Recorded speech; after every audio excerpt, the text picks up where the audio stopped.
It's my pleasure to introduce two of the great researchers currently in the Angelman syndrome world. We have Dr. Stormy Chamberlain from the University of Connecticut, who's also the chairman of the Scientific Advisory Committee, and Dr. Ben Philpot from the University of North Carolina, who's also on the Scientific Advisory Committee. And they're going to give us a talk on a keynote research session. Gentlemen.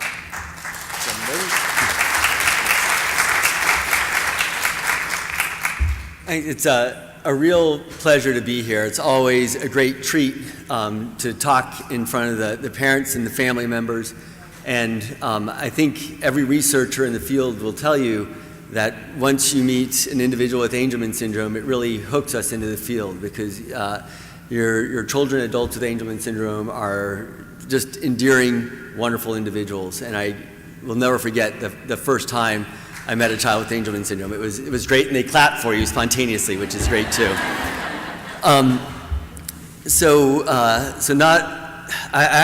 Strangely, I find it much more intimidating to talk in front of family members than in front of scientists, where I feel very much at ease. But I feel an unmet burden when I'm talking to parents, because we don't yet have a treatment. It's something we're all looking forward to, is getting better treatments and as close to a cure as is possible. And I really look forward to a day when hopefully one of us can stand up here and announce that we've made such an achievement. So today I'm going to be talking with Stormy Chamberlain. We're kind of going to be tag teaming and giving you an overview of the field of Angelman syndrome research and development of therapeutics. And we're going to be tag teaming and going back and forth, so hopefully it won't be too confusing, but we thought it'd be a little bit more fun to divide up the talk that way. So just to give you an overview of where we're going, is I first want to talk about the research landscape, because it's something that's often forgotten and maybe poorly understood by family members. Really, I think the development of a therapeutic, a lot of it is going to come through some very basic science. And I think it's our job to impart the importance of those studies to the family members.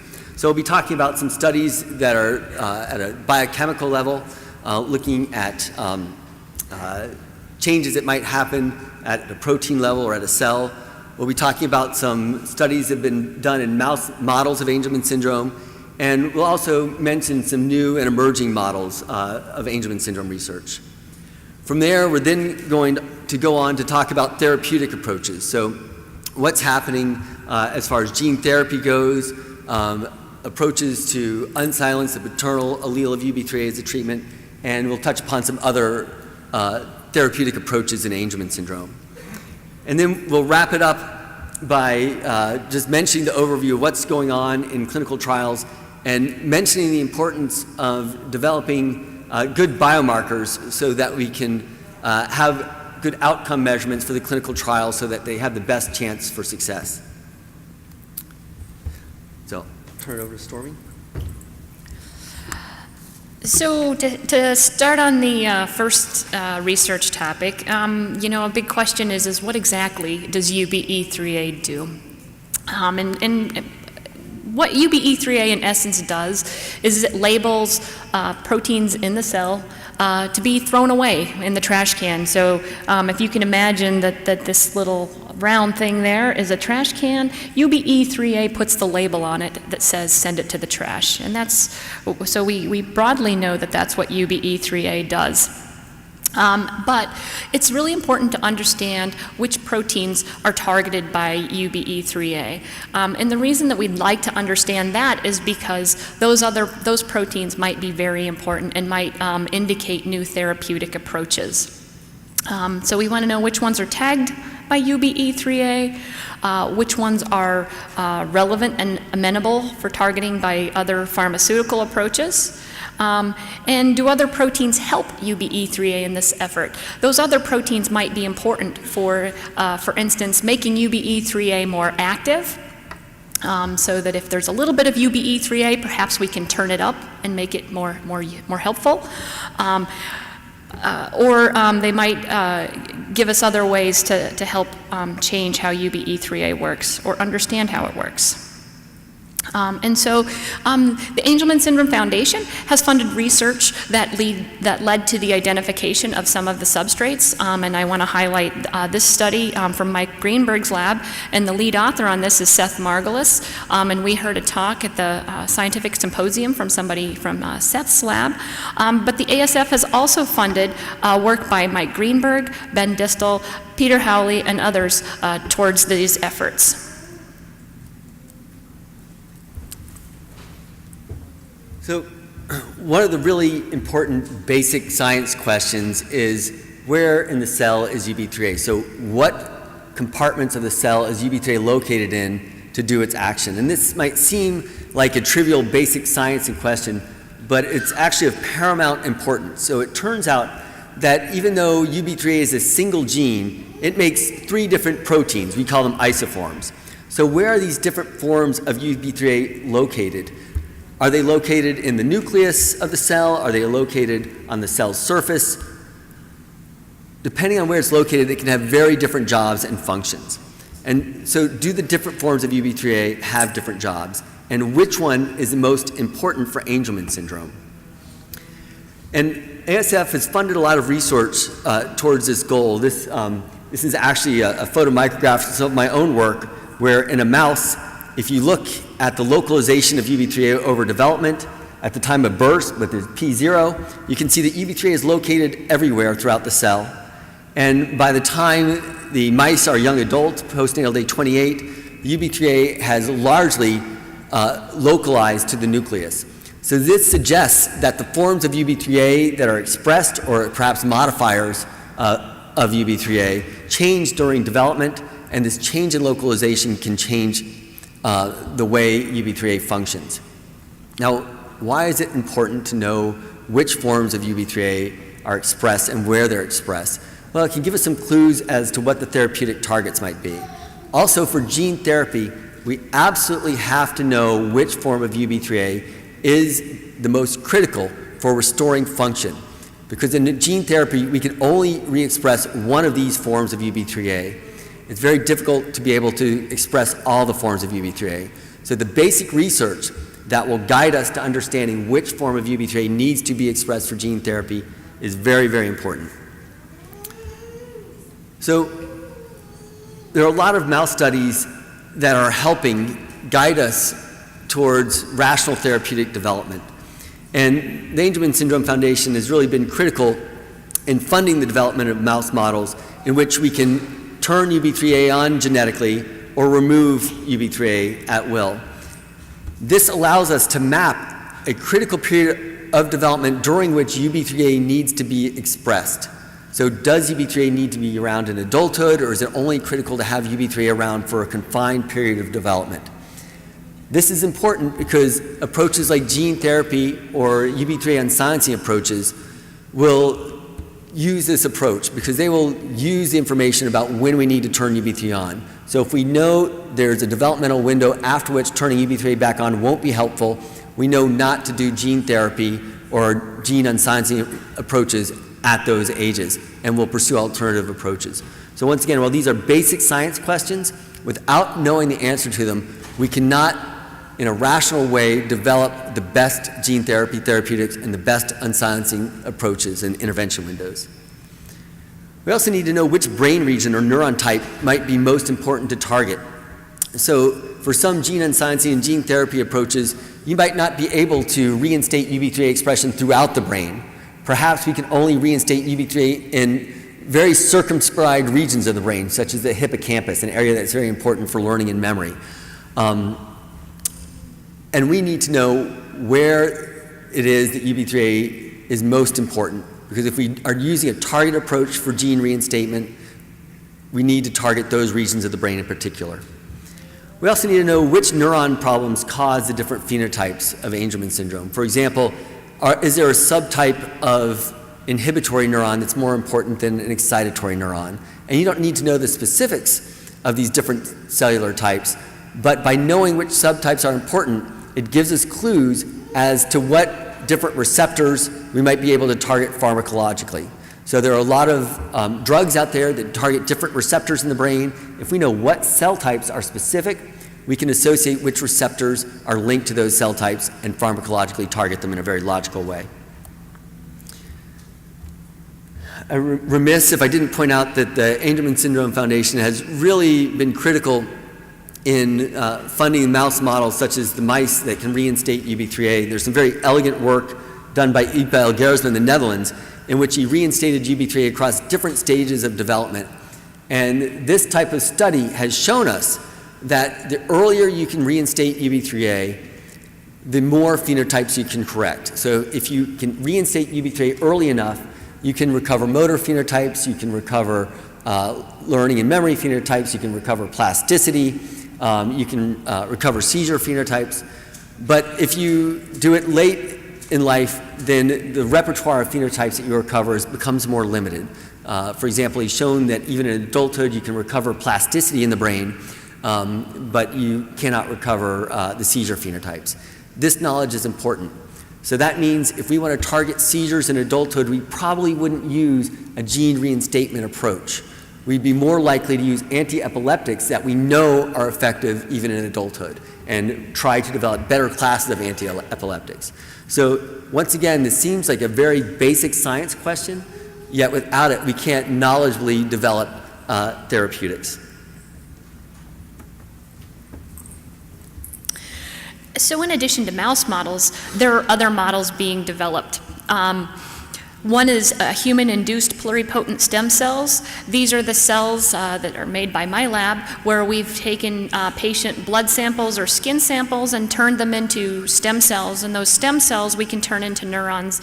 And the reason we do this is to give us human neurons with and without Angelman syndrome that allow us to study what happens in a human neuron with Angelman syndrome.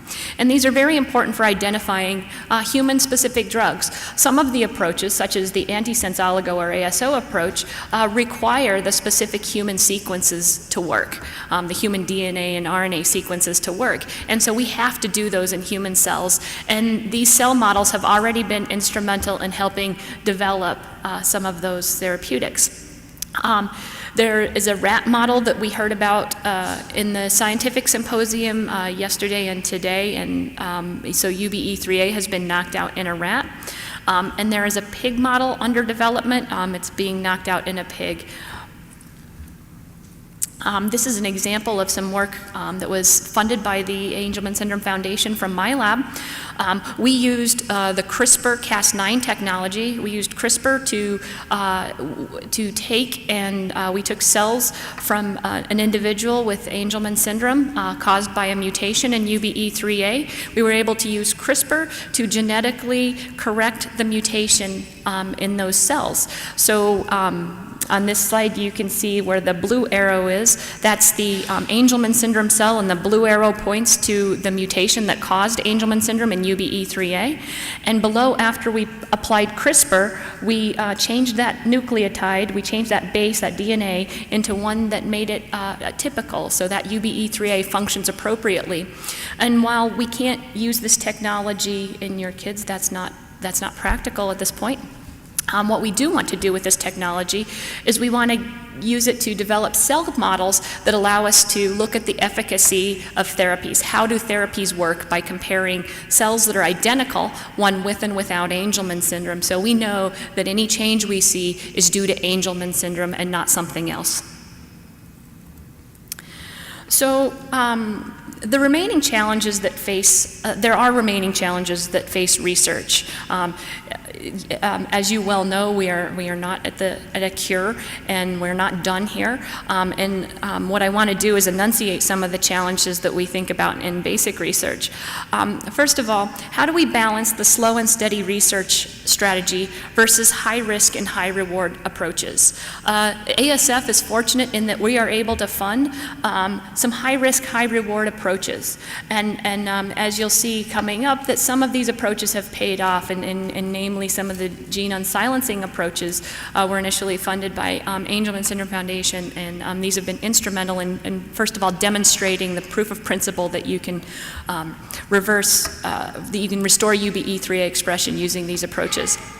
But nonetheless, we still need these slow and steady research strategies because they help us know, as Ben talked about earlier, what goes wrong in the neurons and how we're going to measure the effectiveness of therapies coming forward. We need to think about which research studies should we be devoting most of our time and funding toward. I was just talking to Steve Katz before we started the session here, and Steve said, well, there's not as many fruit fly stories, and the type of research we're talking about in the scientific symposium has changed.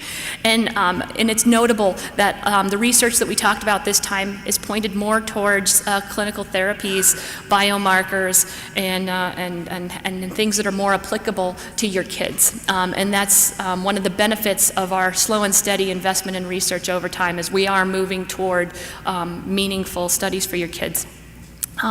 We need to think about how well does the therapeutic window translate between mouse and human. We're very aware of the fact that mice are not humans. But nonetheless, the FDA and regulatory groups require us to test things in mice and other models before we get to humans. And so it's going to be important for us to understand how well the translation occurs between them. So the mouse studies are important at the end of the day. And how do we balance research toward a cure with basic research, which is essential for developing other therapies? We're thinking about the idea that even though gene therapies and UBIII unsilencing approaches, although they sound like a cure, most likely they're not going to be a full cure, and there's still going to be some pieces hanging back. And as the analogy Ben used before is for instance, the seizure phenotype is pretty difficult to restore in mice treated with the gene restoration approach. And so if we understand epileptics, if we're still understanding how to fix seizures, that's going to be beneficial going forward. And so we still have to do the development of other therapies to make sure that we give your kids the best chance at an improved life. So, it's important that we keep our research goal in mind to improve the lives of individuals with Angelman syndrome. And it was clear from the scientific symposium that we scientists are actually, and all of the scientists are becoming more mindful of that. And that's a really interesting and important advance that's going on now. So let's jump into some of the therapeutic approaches that are being taken. And as I mentioned at the beginning of the outline, there are some general themes that all the researchers are using. So one is to reinstate UBIII expression, so get to the root cause of the disorder that causes Angelman syndrome. So this can be done either by gene therapy or unsilencing of the dormant allele of UBIII. So in gene therapy, basically you use a viral-like particle to deliver the UBIII gene to cells. And when it gets into the cells, it releases the UBIII vector that can then express UBIII and hopefully express it at levels that were kind of similar to the way the gene would normally express UBIII. So ASF actually funded the very first gene therapy study in Angelman syndrome. And there are still a lot of unanswered questions that need to be addressed for the development of gene therapy. So for example, I mentioned that there are 3 different forms of UBIII that are made from the UBIII gene. Which one can we put in these adeno-associated viruses to deliver to get the maximal benefit? So I mentioned that we can really only effectively put in one of these forms of UBIII. We need to make sure we're choosing the right one to maximize the therapeutic potential of gene therapy. We also have to have a good grasp of the expectations of recovery based on intervention age. We know if we can intervene in a newborn, we should be able to recover a lot of phenotypes associated with Angelman syndrome. I think we should point out, as our scientific speaker, Steve Gray, mentioned in his talk just yesterday, it's not going to be a cure, but it is going to be a treatment. And how many aspects and symptoms of Angelman syndrome you treat are going to depend on the age of intervention. Clearly, the earlier intervene, the better, but we have to have a good idea of what phenotypes we might expect to recover so that we can knowledgeably design the clinical trials with the correct outcome measurements. We also need to better understand whether we need to target the whole brain or just one or a couple of regions of the brain. So there are some general strategies for delivering gene therapy. One strategy is to, for example, just put it in the cerebral spinal fluid and let many parts of the brain take up the viral particles. Another strategy is to inject it intrathecally so it can get to the cerebral spinal fluid and then get to the brain. But there are also strategies in which you might deliver UBIII to specific parts of the brain, such as a part of the brain that's involved in learning and memory, a part of the brain that's involved in speech, a part of the brain that might be involved in movement. And the more we know about the critical regions for UBIII expression, the better we could design forms of gene therapy that target specific regions of the brain. Another really important question is what percentage of the neurons have to take up these viral particles to express UBIII? So it's probably not the case that we need to get UBIII expressed back in every neuron to get a pretty significant therapeutic benefit. And I'll point once again to work from Steve Gray, where he showed that if, at least in the Rett syndrome model mice, which is another neurodevelopmental disorder with some phenotypic overlap with Angelman syndrome, if they could re-express that gene in only 4% of the neurons in the brain, they could extend lifespan in these individuals, which is pretty remarkable. So you didn't need to get it everywhere. So as scientists, our tendency is to try to go for the best treatment, but we need to be mindful of the fact that maybe we just need to go for a treatment that is going to be more here and now and that can lead to a meaningful benefit to the individuals with Angelman syndrome. We have to be extremely careful of potential adverse consequences of gene therapy. So something to know about gene therapy is it's a forever treatment. You can't reverse what you've done with gene therapy, at least with most current technologies. So if you deliver UBIII with the gene therapy, the levels that you express, you'll probably be expressing or could be expressing for the rest of your life. So you've reinstated this gene expression forever. So if you overdose UBIII and get too much UBIII, that could actually be harmful, and we need to be mindful of that. So there's actually kind of a sister disorder known as Dup15q, where UBIII is overexpressed, and these individuals have a very classic form of autism, which with some speech problems, communication difficulties, intellectual disability. So UBIII has to be expressed at kind of a perfect level. Too little is bad, too much is bad. So a danger of gene therapy is that we could overshoot and actually get too much UBIII expression, and that could itself have adverse effects. So in the development of gene therapy, you have to be extremely cautious. We were very lucky this year to have Steve Gray from the University of North Carolina as one of the featured scientific symposium speakers. So as you can see, he was featured in CBS News recently for his work on gene therapy to treat rare diseases. Steve's a really special individual. He's made it his mission to go after extremely rare disorders, and now Angelman syndrome is in his crosshairs. So Steve actually has the first clinical trial in the world that used intrathecal delivery of gene therapy to get treatments. And this has incredible relevance for treating disorders of the brain. So Steve knows how to take things from very, very basic research levels all the way to clinical trials. And he has a clinical trial for giant axonal neuropathy that's ongoing. This is a disorder where individuals die very early in life, and it's even though it's a severe, extremely severe disorder, it's showing some promise.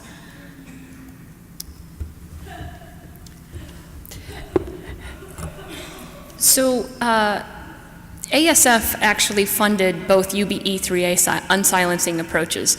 This is the coolest thing since sliced bread, if you ask me.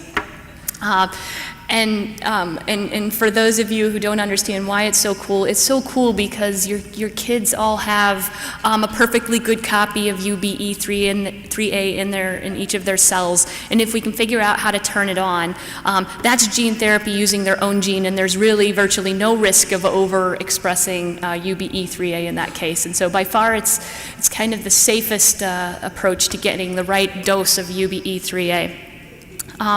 And how this works, I like to use this train analogy because my simple mind can understand it. If you can, UBE3A is on your right, and UBE3A antisense is on your left. And these can be thought of as two trains.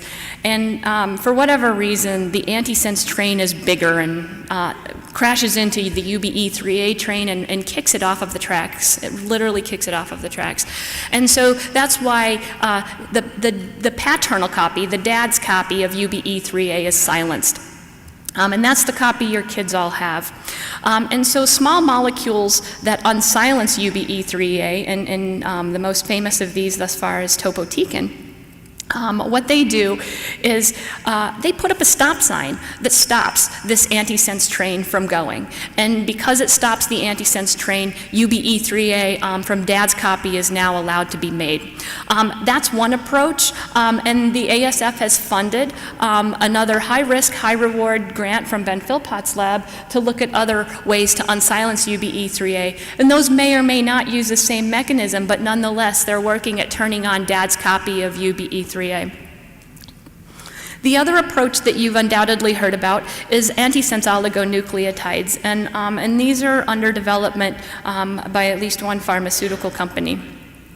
And how they work is they disengage the antisense train, which also allows UBE3A to be made. So they kick the antisense train off of the track. And so the ASF funded Dr. Art Baudet's lab to demonstrate, along with Ionis Pharmaceuticals, to demonstrate that these ASOs work in the mouse model and demonstrate how well they were able to restore some of the phenotypes in the mouse model. And to my understanding, that work is ongoing. And so these are the papers. Of course, in research land, publication of these studies are very important biomarkers because they, first of all, report that the scientific community thinks that it's a good and important study. And they put it out there for everybody else to see, and so that other companies and other research labs can work on the same approaches or build on those approaches to make them better.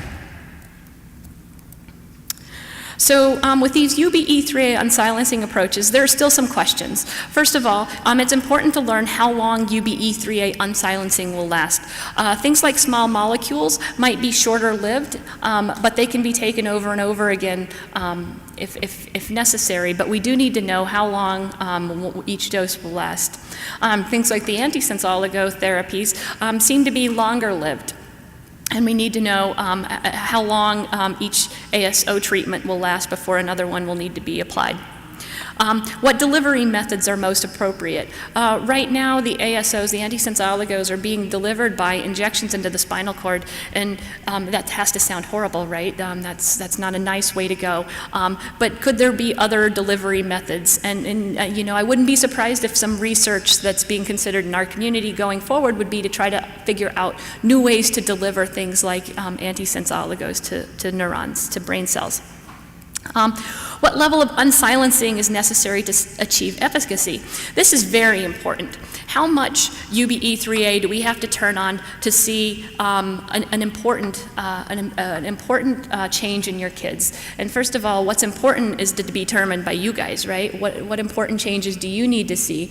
And does it take just a little bit of UBE3A, or does it take a lot of UBE3A? And that's ongoing in mouse models and other models. Could a low level of unsilencing over a long period of time also provide benefit? And those will be important questions to explore as that field matures.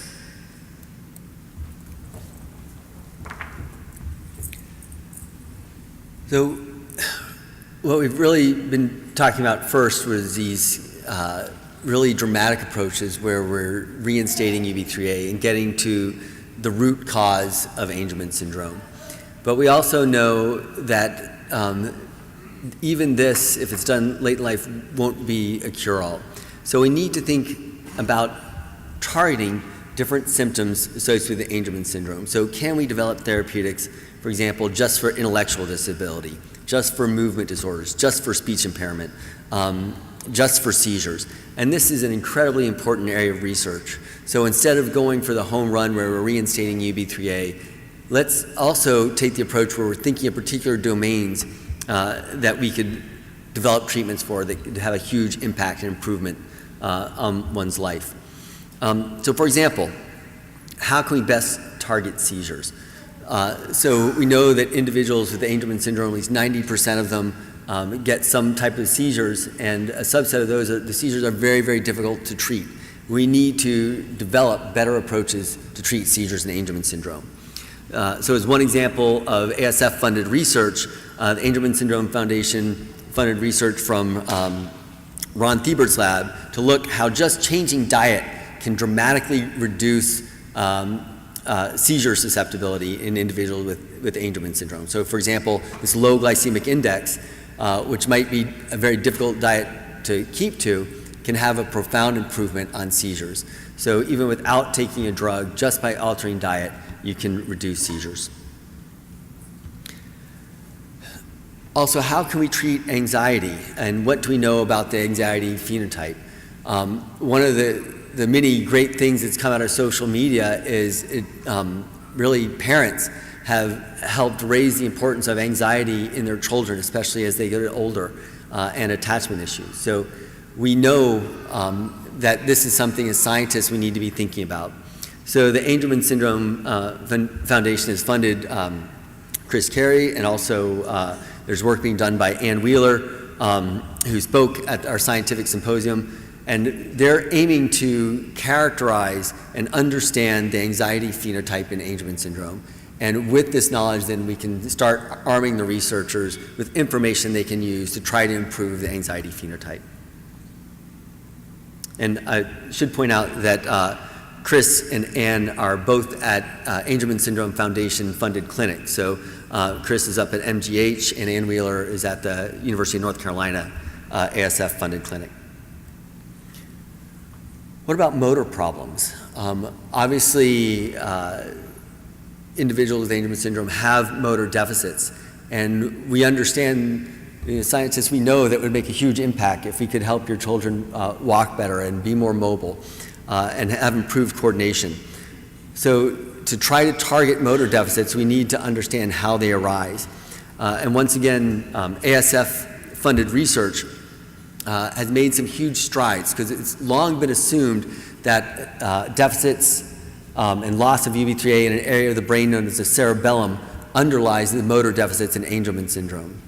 But in fact, work from Ipel Gersma's lab has shown that loss of UBIII in the cerebellum is kind of paradoxically not responsible for the motor deficits. So we need to look at other areas of the brain, such as dorsal, well, I won't go into brain areas, but different areas of the brain involved with motor function that we need to target to try to get motor improvements. What other domains could we target? Intellectual disability, sleep, communication, drooling. ASF has really taken on a lot of these. In fact, early work from the late Joe Wagstaff was really instrumental in developing melatonin, and which many of you obviously use with your children. And from interacting with families and individuals with Angelman syndrome, my viewpoint has really changed at where the bar stands to try to improve your lives and the individuals of your children. And the example I gave yesterday at the Scientific Symposium, and will give again today, is that a parent came up to me and said, "Hey, I know you're thinking about seizures and motor and sleep, but even if you did something as seemingly simple as help my child drool less, then that will improve their quality of life." So as Becky pointed out, will improve their social interactions and their ability to form friendships. And it could also improve a parent's life and not having to dab drool off their child constantly. So this is the type of thing that as a scientist I would not readily think of trying to develop a treatment for drooling, but it's now in the domain of things that I think we should think about, because it could help an individual form a friendship more easily, and it might save a parent a little bit of time as well.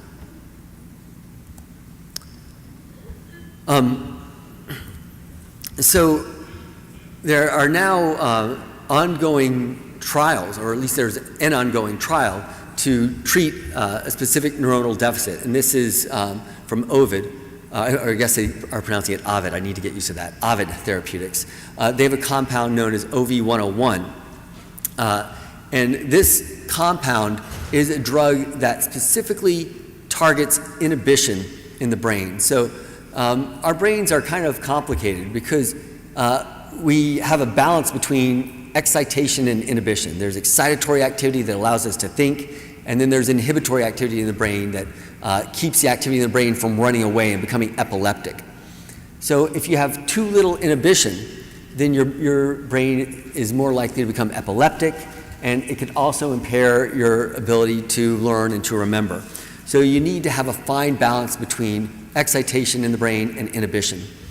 And what the OV101 compound does is it increases the inhibition in the brain. So hopefully this could perhaps treat seizures, could perhaps treat motor deficits. It's experimental, and the work that was done was actually originally funded by the Angelman Syndrome Foundation, and kind of at least partly inspired this, which is a work from Dr. Agawa, who showed that tonic inhibition in an area of the brain known as the cerebellum is disrupted in the Angelman syndrome model mice. So safety studies have already been done previously in neurotypical individuals, so clinical trials are already going on because they don't have to go through all the safety studies because those have already been done. So this is pretty exciting that this is underway. So like I mentioned, a lot of the original work was funded through the Angelman Syndrome Foundation, in which they showed that this inhibition tone is disrupted in the Angelman syndrome model mice. And this is one of the pieces of information that kind of inspired the current trial with OV101 that Ovid's putting on. So speaking of clinical trials, we sort of anticipated that you guys would want to know what's going on, and we don't know everything. But what we do know is, to our knowledge, the only ongoing clinical trial right now is Ovid's STARS trial. And I understand there will be subsequent trials involving different age groups. Upcoming trials that will probably be in the pipeline before too long, although nobody's committing to a timeline. Ionis is pursuing antisense oligos as a therapeutic approach. Agilis gave a talk, both representative from Ionis and representatives from Agilis gave talks. Agilis is pursuing gene therapy, as well as UPenn's Orphan Disease Center. And then Roche, I don't know what they're up to, but there's a lot of them around, and so that's a good sign for you guys. They're a good company to have interested.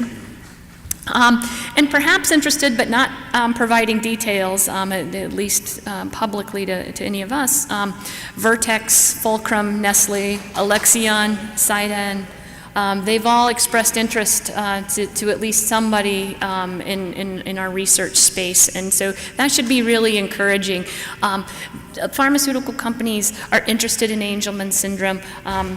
And that should be very encouraging to you. And so you guys will have the tough decision to prioritize which things you're interested in. And so with those clinical trials on the horizon, this is Ben's part. Oh. So really, if you want to have a successful trial, one of the keys is to have a proper biomarker or outcome measurement that can be used in the clinical trial. So when you're going up to the FDA and trying to get approval for a new compound, you have to show efficacy in your primary outcome measures. And if you don't, even if you show efficacy in other domains, the clinical trial will fail. And I think I've given this example, and I'll give the same example I've given before. So let's say you're doing a clinical trial and your main outcome measurement is that you're predicting that you're going to decrease the number of seizures in an individual with Angelman syndrome. Well, if that drug doesn't change their seizures, but instead the individuals gain the ability to talk, the clinical trial would still fail, right? So you have to show efficacy in your primary outcome measures to have a successful clinical trial. So if this happened, if you gave a clinical trial to try to treat seizures and you didn't treat the seizures, but instead individuals began to talk, you'd have to rerun the whole clinical trial at great expense and time, which would be a big setback in order to get that drug approved. So it's important that we develop biomarkers and that can serve as outcome measures in the clinical trials. So what biomarkers are clinically relevant and can be be measured in a relatively non-invasive manner? So if we can do a study that involves not doing a spinal tap, for example, on an individual, we'd much prefer to do something that's non-invasive than something that's invasive. It also has to be clinically relevant, so something that's going to be impactful on their lives. So some of the ones that are looking at currently are things like EEG, seizures, brain scans such as MRI and DTI, body fluids such as blood, urine, or spinal fluid, communication, cognition, memory, motor, sleep. All of these can be used as outcome measurements in clinical trials. And really what the trick is how do we best match the clinical outcome with the clinical trial, with what you would expect in a clinical trial. So obviously if you're developing an anti-epileptic, then you want to have seizures as an outcome measure. If you're developing something that you think could improve memory, then you want to have some type of memory as an outcome measurement. But we're really in the early stages of this for Angelman syndrome compared to some other disorders. And we're just now getting on board with developing different biomarkers that can be used for clinical trials. I'll give you one example from my own work. We recently published a study in which we showed that the pattern of EEG activity in individuals with Angelman syndrome is a very predictable measure and is very robust across development. So the so-called enhancement of delta wave activity is a prominent feature of Angelman syndrome individuals and also one we see in the Angelman syndrome model mice.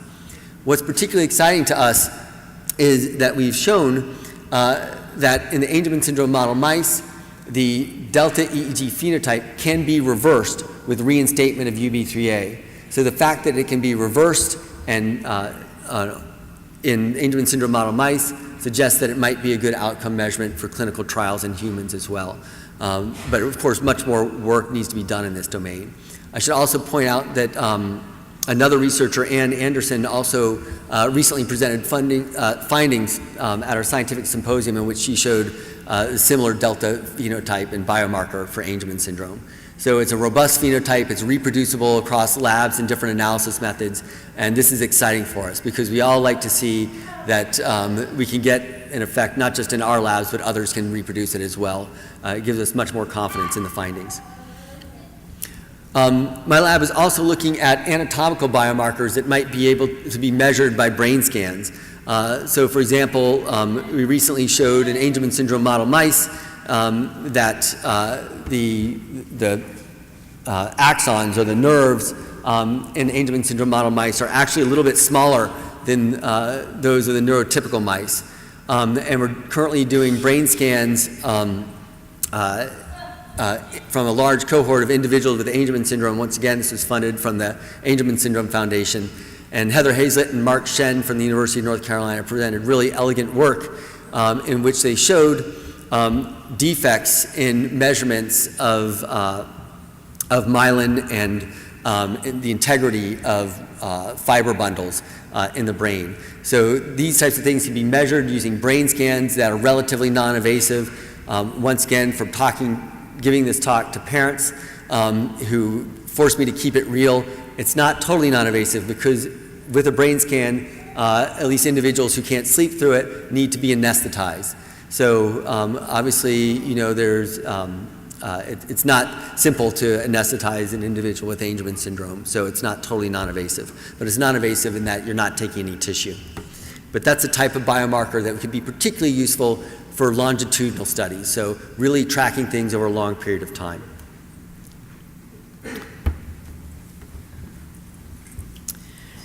And so, what remaining challenges face therapeutic development?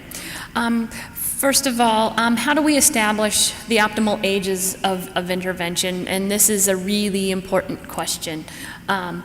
And how does this vary by phenotype? We were fortunate at the scientific symposium to have Dr. Elizabeth Berry-Kravis, who's been involved with Fragile X clinical trials. And although not successful, the Fragile X clinical trials taught us some important lessons, and she was able to impart that knowledge to us so we don't have to repeat those mistakes. And they will inform our approaches to understanding the optimal ages of intervention. As you might imagine, in short, younger is most likely going to be better, and so and we have to keep those in mind. But there are certain phenotypes that perhaps are different than that, and so we do need to sort these out in human studies and in animal studies. Second of all, what brain regions are necessary to reach to help with Angelman syndrome? And we discussed this a little bit before. Targeting the right brain region will be very important. How are we dealing with the variability of the patient population? As you guys are well aware, all of your kids are not exactly the same. And even those of you whose kids are, for instance, deletion positive with the exact same deletion, one of your kids may be ambulatory and walk, and another child may not be walking yet. And so there's a huge amount of variability between each of your kids. And that's going to make it a little bit difficult for clinical trials and for us to understand whether a drug is effective or not. And we need to think about that ahead of time, and how can we use those differences to our advantage, and how do we deal with them as we approach clinical trials. How do we balance the desire to develop a total cure with addressing the immediate needs of individuals with AS? And I should add to that the needs of older individuals with Angelman syndrome, for which maybe the quote-unquote curative approaches may not be as practical. We think everybody deserves a right to have their lives improved by therapeutic intervention, and so Angelman Syndrome Foundation is committed to continue to fund research across all of those spectra, from the curative to specific therapeutic approaches that will improve the lives of adults with Angelman syndrome. And we're also invested in understanding the natural history of adults with Angelman syndrome as well as kids. Which treatment strategies should we be devoting most of our time towards? The curative approaches get a lot of attention. It's sexier and it's more fun to say we're going to cure Angelman syndrome.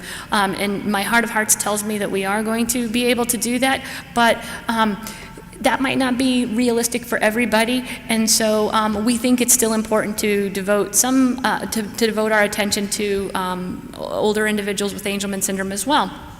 But how should we prioritize those? And that's a challenge that we think about frequently. How do we establish safety of clinical trials? As Ben alluded to before, gene therapy isn't as straightforward as you might think, and having too much UBIII is a bad thing. And so how do we make sure that the things we go forward with are safe, and what are those safety measures? Thankfully, the pharmaceutical companies have a better handle on that than perhaps we do, but by interacting with you guys and being informed by you guys, we can think of the Angelman syndrome specific things. How do we not, and this is very important, how do we not overburden, overuse the patient population? You guys have busy lives, and your kids require a lot of your attention and a lot of your efforts. And so by asking you to do this study and that study, that's a lot of effort by you guys, and we're really grateful for your participation in studies. But we have to be mindful to make sure that that we're only asking you to do things that we think will be important and impactful. And so that's really something we consider, especially on the Scientific Advisory Committee as we look at grants. Is it important? Is it impactful? And our discussions often come back to how will this help kids with Angelman syndrome? And so, as you can tell, our research talk, we ended up talking a lot about you guys and a lot about therapeutic approaches for your kids, and that's our real research goal. And what's really cool is that the next generation of young scientists that we're raising in our labs, they're learning to do that. I know Ben's lab and my lab, we both participate in the Angelman Syndrome Foundation Walk, and we do this, we drag our students there because it's important that they meet your kids, that they feel the same compelling desire to help them that we do.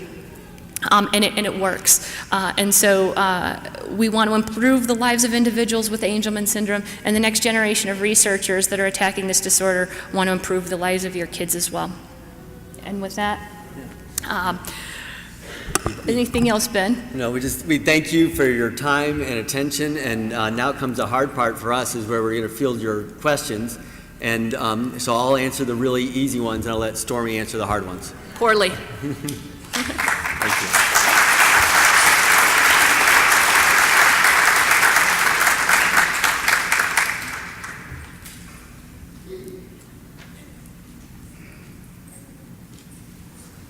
How are you? First of all, I want to thank both of you for devoting so much time for our children. You're giving all of us a lot of hope, so I appreciate that. I have two questions. The first one is, what treatment are you guys most excited about? I know there's gaboxidol, which was a drug initially created for insomnia. Topotecan is created for chemotherapy, and then the gene therapy, which obviously we're worried about overexpression. So all of these treatments have a lot of potential side effects. So I wanted to see which one you guys are most excited about, and then I'll ask my second question. Go for it. So, first of all, you're welcome. It really, it's great to work on something that's meaningful for people, so it really inspires us. It's really a loaded question, because right now I don't think any of the approaches are far enough along to put our weight behind them and endorse one. I think they have their different pros and cons, and so maybe it's worth discussing those a little bit. So, I think one particularly exciting areas is areas of antisense oligonucleotide approaches that Art Baudette's group has developed. I know Stormy's lab has done some work in that area, and Ionis Pharmaceuticals is really developing it. So this is an approach that is exciting because it has the potential to have high specificity. So in the sense that they would only be reducing the antisense, and they're less likely to have off-target effects. When I say less likely, it doesn't mean that they won't have them or they might not be there. It just means they're less likely than some of the other approaches to have off-target effects. The challenge with that approach is that these antisense oligonucleotides only are effective for about 3 to 4 months. So you need to deliver it every 3 to 4 months. And the current approaches that they're thinking about delivering it, I think, are intrathecally, although they might be thinking of other approaches. So if you're giving on a relatively common basis injections into the spinal cord, that can be a bit of a challenge, because eventually you can start to get damage of the spinal cord in that area when you're doing injections intrathecally. So it's an approach that has great promise, but there are also some caveats to it that we need to understand. So the unsciencing approaches, which is an approach that I've really tackled, is exciting because small molecules generally they're easier to deliver. So often you can even deliver them orally, you can deliver them intravenously. They're relatively easy to deliver and can often have broad distribution throughout the brain. We're having a couple of challenges, one of which the drugs are pumped out rapidly from the brain, so it's hard to get enough in there.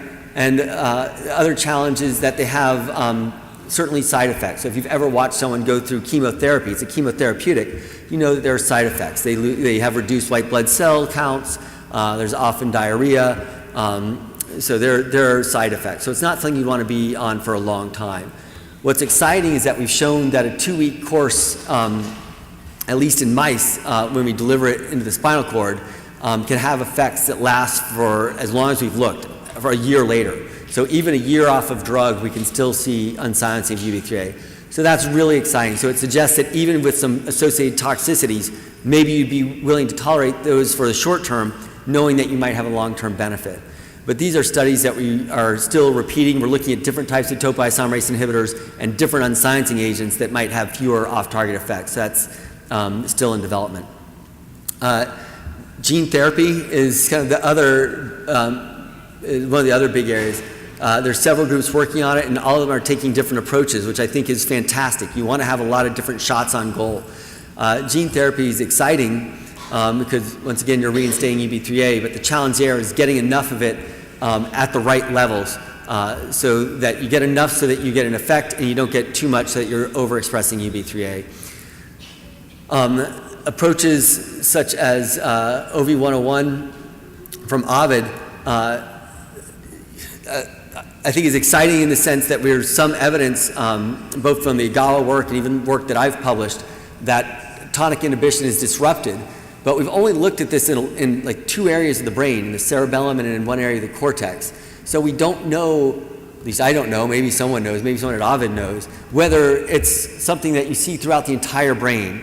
So what I worry about with any pharmaceutical approach where you've developed it based on the identification of 1 area of the brain is that, yeah, you might fix things in that area of the brain, but you might make them worse in another area of the brain where that's not a problem, right? So this is something that I think everyone should be mindful of as a potential limitation. With that said, there's been a fair bit of safety done with gaboxidol, so I think the risk is somewhat mitigated by the fact that there's a pretty good safety profile on it.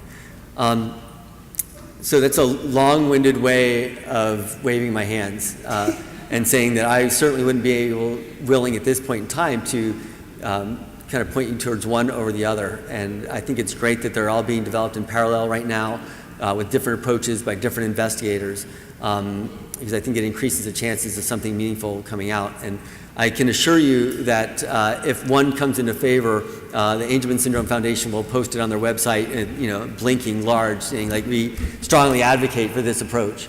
But at the moment, I think, at least personally, I wouldn't endorse one over the other. Okay. And can I ask one more question? Sure. I know you said at one point we are going to have to make a decision as far as which treatment, hopefully there will be a lot that we get to choose from. Let's say we decided to go with gene therapy and it becomes ineffective. Would our child, would they be able to try another one later on, or is it kind of like one shot, that's it, you're done kind of thing? That's another very difficult one, but often once you've been in one clinical trial, it can be an exclusion criteria for others. It kind of depends on what the company develops for their exclusion criteria. But something like gene therapy, I really think it'd be unlikely if you've gone through gene therapy and it wasn't successful because perhaps you were underdosed. You probably would be excluded almost certainly for a small molecule unsilencing approach. So that's something, I don't know if Rebecca, are you going to touch upon that at all in your talk? Maybe a little bit. It's something that as a parent, you have to consider these things very carefully and pick and choose which clinical trials you want to be involved in. And personally, I think it's a really hard position to be in because you're not often in the position of being able to scientifically evaluate the quality of the research that went into the projects, to evaluate the pros and the cons, the potential adverse side effects, or how it might impact you for a future clinical trial. And I wish I could tell you there were a formula to try to decide whether to be involved in a clinical trial or not, but I really think that it's going to come down to individuals making that decision for themselves and their comfort level. Thank you again for everything. Thanks. You're welcome. It's a quiet group. I guess we answered everything. Oh, go for it. Yeah, sorry if I'm interrupting. I would like to understand why Big Pharma is all of a sudden interested in such a small disease. There has to be something that Angelman syndrome has in common with something like an Alzheimer's or an autism that makes money for them long term. So could you help us understand that? Yeah, that's a great question. So, yeah, it's probably something that Becky will address, but I'm happy to now. Becky, do you want me to point them to you, or do you want me to? Okay, let's go for it. So I'm gonna give you a longer answer and answer more than you probably cared to hear. But the reason I got into this field, it first started with a collaboration with Mike Ehlers, who was then an investigator at Duke University, and he was an MD, PhD, and really understood Angelman syndrome clinically from his time in medical school and as a resident. And he encouraged me to study this. Well, Mike Ehlers has climbed the ranks, and he was head of global neurosciences for Pfizer, which is one of the largest drug companies in the world, and now he's even higher up at another company, at Biogen. He's head of research and development for Biogen. So people at the very highest level of pharma are now intimate with Angelman syndrome. So that's just one of the many reasons. But another reason is that I think it's safe to say that of the neurological disorders I can think of, nothing's more tractable to treat than Angelman syndrome. So there are a lot of things in favor of Angelman syndrome being treated. One is that we know the gene. So that can't be said for a lot of things like schizophrenia. Even though schizophrenia affects 1% of the population, is a whole multitude of genes that have been implicated, and the risk of any individual gene is very low. In Angelman syndrome, we know it is. It's UBIII. That's absolutely unambiguous. So that's a huge advantage. The other advantage is that we have this dormant allele. It's really unheard of to have an intact copy of a gene that we know is functional, just needs to be activated. So this is another reason that it's incredibly tractable to study scientifically. A third reason is that there's no apparent neurodegeneration in Angelman syndrome. So if you look at brains, and we've done a lot of scans now, the integrity of the brain is intact, and that's important. So if you look at something like late-stage Alzheimer's, there are basically huge areas of degeneration of the brain that would be nearly impossible to ever overcome. So it's probably one of the most tractable neurological disorders that you could ever tackle. So really, why haven't we made more progress? Well, one of the reasons we haven't made more progress is there hasn't been nearly the amount of money poured into Angelman syndrome as there has been for other disorders. But I think this is really starting to change, and pharma has realized, especially in the neurosciences, that they need to have a success story. And if they have a success story, then they're going to get a lot more investors to invest in other projects. So even though Angelman syndrome is extremely rare, as you know, if they have a success story there, even if it doesn't make them a lot of money financially, it will make them a lot of money through investors, because people will increase their faith in them, they'll increase their funding, and they have huge investors that will pour in a lot of money for similar approaches then applied to other neurological disorders. So they're eager for a success story, and they think they can get it there. I should also point out, and I just learned this from actually 2 weeks ago hanging out with Mike Ehlers, who's the head of research and development at Biogen. I was asking him kind of a similar question. Why are they studying SMA, which isn't too common, spinal muscular atrophy? And he informed me that the market for that is roughly a $3 billion field. So even though it's not too common, there's a potential to make $3 billion off a good therapeutic for that disorder. So perhaps there's more of an opportunity for Angelman syndrome than I might have appreciated or realized. So that's a very long-winded answer. And I would add to that, because this relates again to spinal muscular atrophy, and Ben just said what the market value on that is amongst pharmaceutical companies. Angelman syndrome isn't as rare as a lot of other rare diseases. And I do think that that's part of the draw, and I think companies are realizing that they can recoup their investments by investing in Angelman syndrome.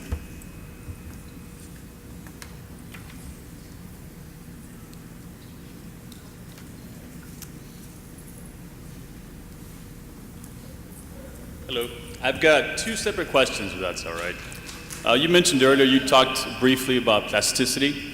And what I'd like to know is if brain plasticity applies to the person with Angelman just as it does to other individuals. And if so, are there any activities or habits that can be implemented and instilled in the individual that would actually help counteract some of the symptoms of the syndrome? That's a great set of questions. So there are a number of ways. Brain plasticity is a really a broad term, or kind of a catch-all term to describe any change in brain structure or function that can occur in response to a change in your environment. What's been most studied, at least in the Angelman syndrome model mice, is a form of plasticity known as long-term potentiation and long-term depression. So these are forms of plasticity where if you look at the connection between two neurons, how they can strengthen or weaken in response to a change in your environment. And if you think about it, that's really the basis for learning and memory. So as I'm talking to you now, if you remember anything I tell you a year from now, it's because the experience of me talking to you has caused synapses in your brain to strengthen and weaken in an appropriate manner so that you can encode that information. So when people have, and this has been repeated by a number of labs, have looked at the ability to change synaptic strength in an area of the brain known as the hippocampus, which is very important for learning and memory, this is reduced in the Angelman syndrome brain. And what's exciting is that a lot of therapeutic approaches have shown that this can be increased. So this is good because the mechanisms are intact. So actually years ago I did a study, it was actually a sensory deprivation study, but it could reinstate plasticity in the Angelman syndrome model mice. And this isn't a therapeutic approach, but what it showed is that the mechanisms to strengthen and weaken synapses are entirely intact in the Angelman syndrome brain. This is great news because all it means is they have to find a way to tap into that ability, right? So just as there's a dormant UBIII, there's a dormant ability to have plasticity expressed in the Angelman syndrome brain. And many of the studies, such as gene reinstatement, studies done by UBIII, shows that even in adulthood, even if you're reinstating UBIII in an adult, you can restore synaptic plasticity. And that's very exciting, especially because it's been tied to cognitive function. Okay. And that leads to my second question. You've already addressed it. I want to know if there were any active studies that actually focus not so much on finding a cure, but rather in building maybe more synapses, more neural connectors that can actually circumvent some of the symptoms. Yeah. So there are many and too many to address. I'll just give you, I'll highlight a couple. So, for example, work that we heard from Gabby Sell, who's in Seth Margolis' lab in Johns Hopkins, has been looking at one of these substrates of UBIII called effexin 5. And basically, the expression of effexin 5 can regulate the maintenance of synapses. So, by targeting this specific substrate of UBIII, they can alter synaptic structure and restore normal synaptic function. So it suggests it's a really valid synaptic target and target for treatment. Behaviorally, there's kind of some intriguing studies. There's an intriguing study from the JANA group that showed that environmental enrichment can actually overcome some behavioral deficits in the Angelman syndrome model mice. So I think there's perhaps some evidence that just environmental enrichment and excessive training could provide some benefit as well. So I think it's a good lesson, and I think from the parents, all the anecdotal information I've gotten is that don't give up on your children, right? Just instead of trying to teach them something 2, 3, 4 times, take a few extra times and keep on trying to get them learned. They have a remarkable ability and capacity for plasticity, but you have to maybe work a little harder to draw it out. And I think this is something I think Becky's a big advocate for and is inspiring the way she talks about it. So. Okay. Thank you both very much. Yeah, of course.